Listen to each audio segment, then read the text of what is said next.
बिस्मिल्लाहिर रहमानिर रहीम। हे समस्त जगतबासी, आज आमी शामीम आली चिश्ती आपनादेर सामने जे आलोचनाटी निये हाजिर हलाम से आलोचनाटी अवश्यई खेयाल करे शुनबेन।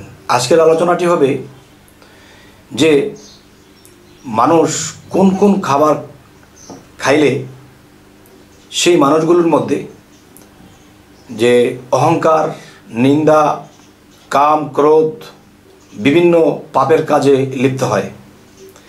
যেই যেই খাবারগুলো খেলে মানুষ বিভিন্ন পাপ কাজে লিপ্ত হয় এবং অহংকার বাড়ে, রাগ বাড়ে, মিথ্যা বাড়ে, লোভ বাড়ে এবং চোখের দৃষ্টিশক্তিও খারাপ দিকে কাজ করে। তো আজকে এই আলোচনাটি করব যে কোন কোন খাবার খেলে মানুষ পথভ্রষ্ট হয়, মানুষের সুন্দর দেহটা দেখা যায় আপদে কুপদে চলে যায়। তো অবশ্যই খেয়াল করে শুনবেন। দেখেন যে গরম কি জিনিসগুলো। প্রথমত গরুর মাংস, মহিষের মাংস, হাঁসের মাংস, বিভিন্ন মানে মোট কথা মাংস বলতে এবং মাছ বলতে যে কোনো প্রাণীর মাংস, মাছ এগুলো খাওয়া যাবে না। আচ্ছা, যদি বলা হয় আল্লাহ কি এটি খাওয়ার নির্দেশ দিয়েছে না? হ্যাঁ, খাওয়ার জন্য হালাল নির্দেশ দিয়েছে। তবে কেউ যদি চায় যে সূরা সাফফাত, সূরা ইনসিনার মধ্যে আল্লাহ বলছে তোমরা যখনই অবসর পাও সাধনা করো। যদি সাধনার মধ্যে আল্লাহকে লাভ করতে আমার ৩৬ বছর লাগে, তাহলে দেখা যায় কোনো মানুষ ১২ মাস লাগবে না, ৬ মাস লাগবে না। যদি কেউ নিরামিষ খাদ্য খায়, এর মধ্যে পেঁয়াজ, রসুন, গরম মশলা বিভিন্ন এই জাতীয় খাবারগুলো যখন বেশি খাবে, তবে আজকে মনে রাখতে হবে আজকের এই আলোচনাটি কার জন্য? সাধকের জন্য, যারা আল্লাহর পথে সাধনায় আত্মনিয়োগ করেছে এবং সে আত্মজগতে প্রবেশ করবে, আল্লাহ সাক্ষাৎ লাভ করতে চায়, এমন ব্যক্তিদের জন্য আজকের এই আলোচনা। সামাজিক মুসল্লি আছে, নামাজি আছে, সামাজিক যারা আছে এদের জন্য কোনো বাছ বিচার নেই।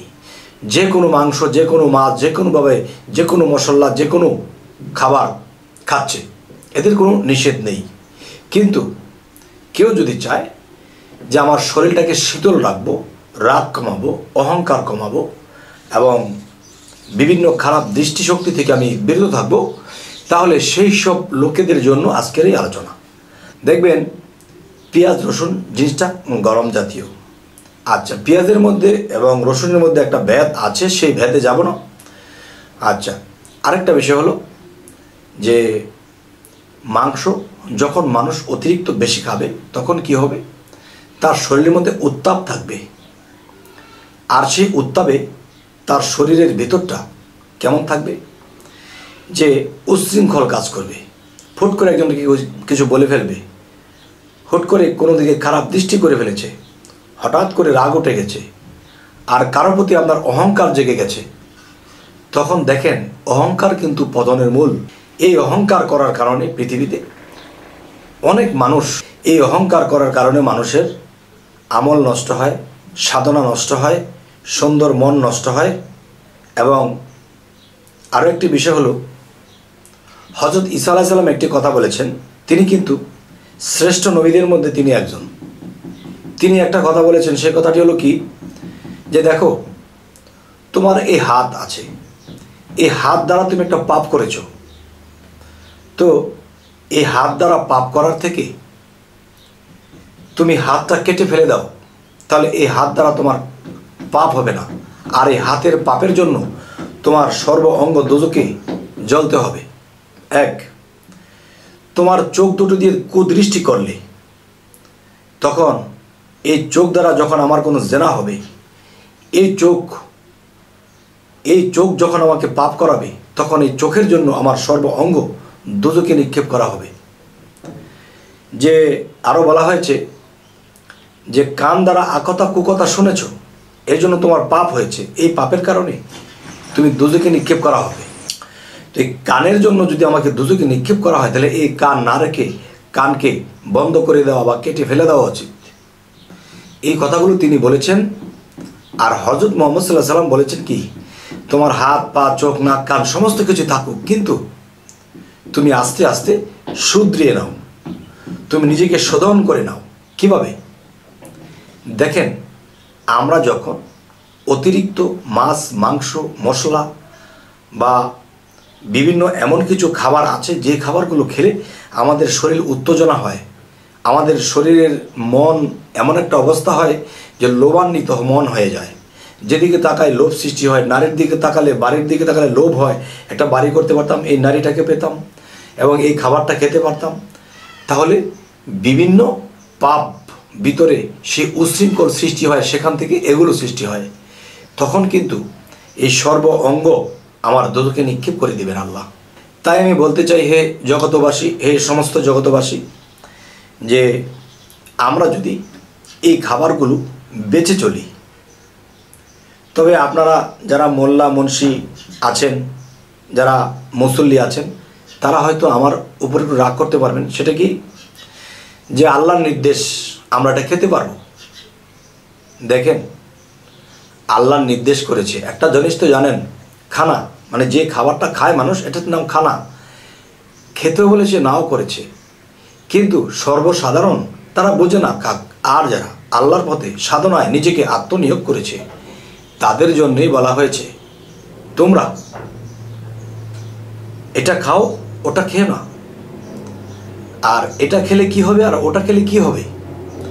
যেই খাবারে আমার শরীরে উত্তেজনার সৃষ্টি করবে, তখন আমি নামাজে বসলে আমার মন ঘুরতে থাকে, মন অশৃঙ্খল অনেক দিকে ঘুরতে থাকে। আর সাধক যখন ধ্যানের জগতে বসে, আর সেই ধ্যানের মধ্যে বসে তার মন বিভিন্ন জায়গায় চলে যায়, কিন্তু আল্লাহর দিকে মন থাকে না। তখন কি হয়? এই উচ্ছৃঙ্খলার কারণে তার ইবাদত হচ্ছে না, সাধনা হচ্ছে না, যার ফলে তিনি আল্লাহকে লাভ করতে পারছে না। তবে হে সমস্ত জগতবাসী, জানি না আজকের কথাগুলো আপনারা কি মনে করবেন। আচ্ছা, তাহলে ঈসা আলাইহিস সালাম বলেছে, অঙ্গ প্রত্যঙ্গর কারণে যদি আমার দোজখেই যেতে হয়, তাহলে এই অঙ্গ প্রত্যঙ্গ রাখবো না। এটা হলো এক ধাপের কথা। আর হযরত মুহাম্মদ সাল্লাল্লাহু আলাইহি সাল্লাম তিনি আমাদেরকে বলেছেন, তোমরা হাত কান চোখ নখ মুখ সমস্ত কিছু তোমরা শুধরিয়ে নাও। আর শুধরাতে হলে কি করতে হবে?